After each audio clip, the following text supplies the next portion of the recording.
Hi, and welcome back again to Tim Bigham's Options and Volatility newsletter. Be taking a look at our most recent trade, a bearish call spread in CRWV, CRWV, and again, why implied volatility matters. So let's jump in and take a look. First of all, here's a chart of the stock. It's a fairly recent stock, just came public back in late March, right around the $40 level. You can see the stock traded up to 116 and change today. Had earnings actually come out on May the 14th, as you can see. The earnings were actually much worse than expected, almost $1.50 as far as the loss, but it's certainly in, if you will, the right space, tied up with NVIDIA also in the AI space, providing basically data centers for companies to use here. So CRWV,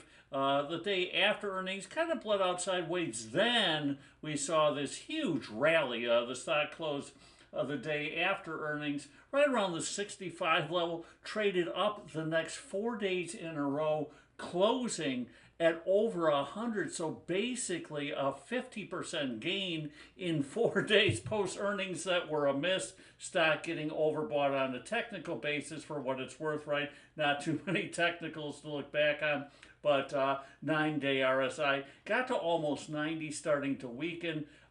We also saw MACD at by far the highest reading over the course of the company at over 5, right? Bollinger percent B got over 100 again, starting to weaken. And most importantly, here's the reason I think to jump into the trade. Implied volatility actually now at about the highest level ever. Here it is. Here's the vol crush post earnings. Vol actually higher now. So let's jump in and we can take a look, as we always like to do, at implied volatility. Here's that earnings, that pop in IV, normal, right? Then the post-earnings vol crush, right? Vol drops, which is normal as well, post-earnings, right, as the unknown becomes known. Then, after earnings, we see vol just explode higher. We saw huge call buying as well here. Just a massive, massive pop in IV. Here you can see how that IV really just spiked. You can see here's the day before earnings at about 130.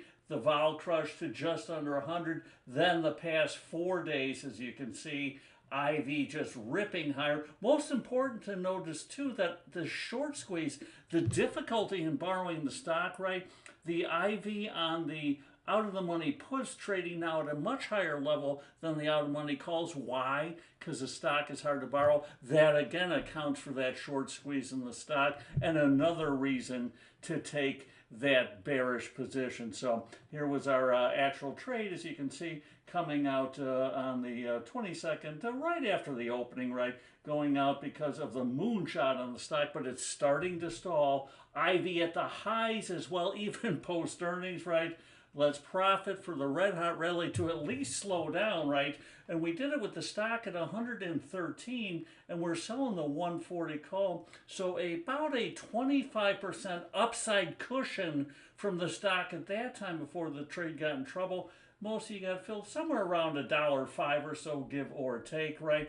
More importantly, able to sell about 135 IV. That post earnings dip below 100. That spike in IV means we can get further out of the money for that same net credit. And then as we take a look at the stock, you can see price action today, maybe that key reversal day, right? Stock traded up to over 116, but ended up closing at basically 100 and near the lows of the day. This is a key reversal on the candlesticks, right, where the stock makes a new all-time high, right, fails to hold it, and closes on the lows of the day. So we'll see if that continues or not. But regardless, we do have that edge on the trade with that huge spike in implied volatility, which I would expect to temper. Stock being overbought technically as well, and that short squeeze looks like it's finally running out of steam. So that's what we always look to identify.